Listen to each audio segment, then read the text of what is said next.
মেয়েরা বলে যে আমরা এটা করতে চাই এবং ওই ভাইয়েরা ঘিরে ধরে পড়তে, পড়তে একটি স্বাবলম্বী ৩০ বছরের মেয়ে ওটাতে কি মজা পায় আমি জানি না।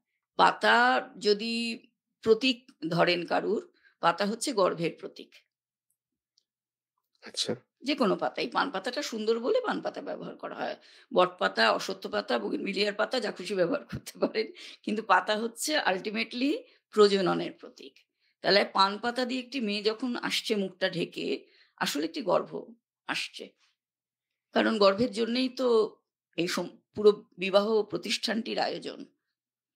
সঞ্চিত ধন আমি কার কাছে রেখে যাব? মানুষ তো চায় যে আমি যা কিছু এ জীবনে সঞ্চয় করেছি তা যেন আমারই বংশে থাকে। সেই জন্যই তো বিবাহ প্রথার শুরু। আর পিঁড়িতে চাপানো, যখন বাল্যবিবাহ শুরু হলো, সীতাকে তো পিঁড়িতে চেপে নিয়ে আসার গল্প পাই না।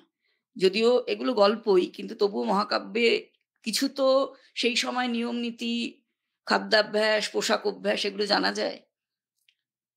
তো পিঁড়িতে চেপে নিয়ে আসা শুরু হলো কখন? যখন মেয়েটির বয়স ৩ বছর, বধূর বয়স।